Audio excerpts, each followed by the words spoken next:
Estevão foi um dos 7 homens escolhidos por ordem dos apóstolos para serem diáconos da igreja primitiva de Jerusalém. Ele cuidava da distribuição da assistência às viúvas e aos necessitados. Ele era um membro da igreja de Jerusalém e aparece na narrativa bíblica no livro de Atos dos Apóstolos. O nome Estevão significa coroa, do grego Stéphanos. Não se sabe exatamente a origem de Estevão. Alguns acreditam que ele era um judeu helenista, ou seja, um judeu da dispersão que cresceu fora da Palestina e falava grego. Outros sugerem que Estevão poderia ser um judeu da própria Palestina. Naquela época, muitos judeus palestinos tinham nomes gregos. Há também quem defenda que Estevão era um samaritano. Seja como for, os 7 homens escolhidos como diáconos tinham nomes gregos. Naqueles dias, o número de cristãos estava crescendo e houve uma crise entre os helenistas e os hebreus. Aparentemente, as viúvas dos judeus gregos estavam sendo prejudicadas na distribuição diária de alimentos. Então, os apóstolos se reuniram, convocaram a comunidade cristã e ordenaram que fossem escolhidos 7 homens para supervisionar essa distribuição de mantimentos. Juntamente com Estevão foram escolhidos Filipe, Prócoro, Nicanor, Timão, Panemas e Nicolau. Especificamente sobre Estevão, o texto bíblico o descreve como alguém repleto de fé e do Espírito Santo. Dentre esses homens escolhidos, a Bíblia destaca Estevão e Filipe. O ministério de Estevão foi muito além da diaconia das mesas.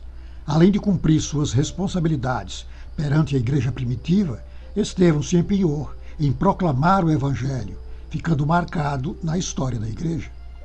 O texto bíblico nos informa que Estevão, tomado de graça e poder, fazia prodígios e grandes sinais entre o povo.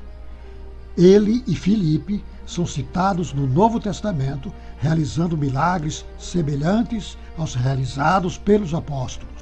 A pregação de Estevão confrontava o antigo sistema religioso judaico. Por isso, tão logo Estevão despertou a ira dos membros da sinagoga dos judeus helenistas, esses homens subornaram algumas testemunhas para acusá-lo de blasfêmia. Após a acusação de blasfêmia, Estevão foi levado perante o Sinédrio. Ali, as falsas testemunhas depuseram contra ele firmemente, o acusando de pregar contra a adoração do templo e contra a lei. A Bíblia diz que quando os membros do Sinédrio olharam para Estevão, viram seu rosto como se fosse rosto de anjo. A Bíblia ainda nos informa que os membros da sinagoga não conseguiram resistir à sabedoria e ao espírito pelo qual Estevão falava. Perante o Sinédrio, Estevão foi convidado a se defender. Sua defesa, sem dúvida, foi um dos mais brilhantes sermões já pregados em toda a história da igreja. Sua pregação foi uma autêntica exposição das Escrituras.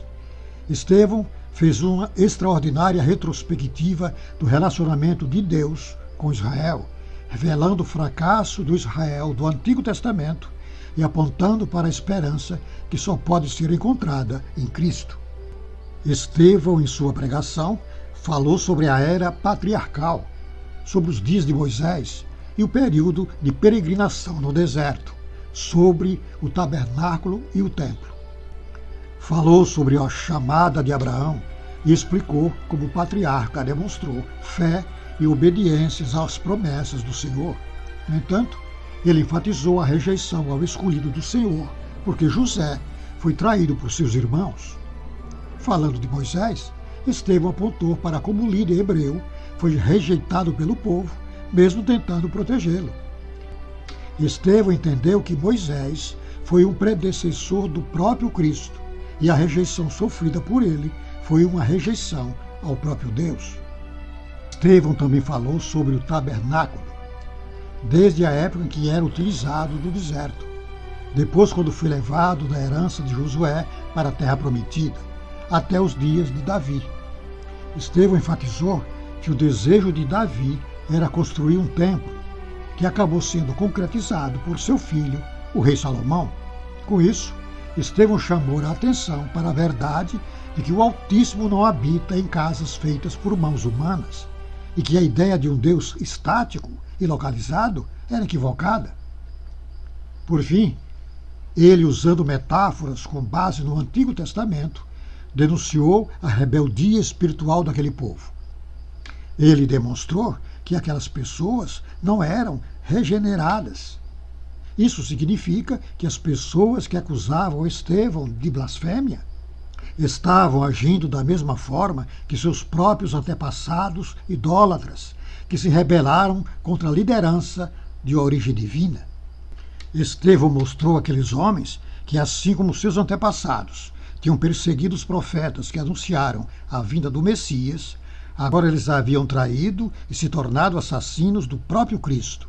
Ao ouvirem a grave acusação, aqueles homens ficaram completamente enfurecidos. Mesmo assim, Estevão fez uma grandiosa declaração que ficaria perpetuada nas páginas da Bíblia. Ele disse: "Eis que vejo os céus abertos e o Filho do Homem em pé à destra de Deus." Estevão sabia que Jesus era o seu advogado. Isso não significava que ele seria livrado da morte, mas que a justiça de Deus vindicaria não somente seu sangue, mas o sangue de todos os mártires. Então, aqueles homens agarraram Estevão, o levaram para fora da cidade e o apedrejaram. E as vestes dos executantes de Estevão foram deixados aos pés de um jovem chamado Saulo, que consentia na morte de Estevão. O curto relato sobre Estevão na Bíblia é suficiente para termos certeza do tipo de homem que ele foi. Quando olhamos para seu testemunho diante de uma morte iminente, percebemos que aquela discussão citada sobre sua origem, se ele era da Palestina ou da dispersão, não faz qualquer sentido. Isso porque Estevão era um cidadão do céu. Ele amava mais a sua pátria celestial do que suas tradições de origem terrena. Ele amava mais a vida de seu mestre do que sua própria vida. É impossível não percebermos as semelhanças entre as acusações sofridas por Estevão, bem como sua própria morte, e as acusações depositadas sobre Jesus e sua morte no Calvário. Estevão foi condenado à morte por falsas acusações, tal como Jesus também o foi. Da mesma forma, como Jesus orou no momento da crucificação, pedindo para que Deus Pai perdoasse seus algozes, Estevão também o fez. Ele orou dizendo: "Senhor, não lhes imputes este pecado." Também na morte de Estevão podemos ver o cumprimento da promessa feita por Jesus de que as portas do inferno não prevaleceriam contra a igreja. A palavra inferno foi utilizada para traduzir o original grego Hades, que nesse caso significa morte. Em outras palavras, Jesus diz que o poder da morte não poderia triunfar sobre a igreja. Ao contrário, a igreja triunfaria sobre a morte. A vida de Estevão foi uma prova real disso. Estevão morreu e uma grande perseguição aos cristãos foi desencadeada. Mas logo a seguir, vemos Filipe pregando o evangelho de uma forma muito semelhante à de Estevão. A igreja estava sendo perseguida, mas nada poderia ser capaz de barrar a pregação do evangelho. As vestes daqueles que mataram o primeiro mártir da igreja foram depositadas aos pés de Saulo de Tarso, o maior perseguidor da igreja. Mas uma promessa havia sido feita: a morte não poderia prevalecer contra os seguidores de Cristo. E logo percebemos que aquelas vestes foram depositadas, na verdade, aos pés do maior líder do cristianismo, o apóstolo Paulo. O maior dos perseguidores agora se tornara o maior pregador do evangelho. É assim que a graça de Deus faz. Ela transforma o perseguidor em perseguido, para que a glória de Deus e a obra de Cristo na cruz sejam manifestadas. Assim como Estevão, Paulo também foi martirizado, como outros milhares e milhares de cristãos. Mas a igreja continua de pé, porque a morte não pode prevalecer contra os escolhidos de Deus.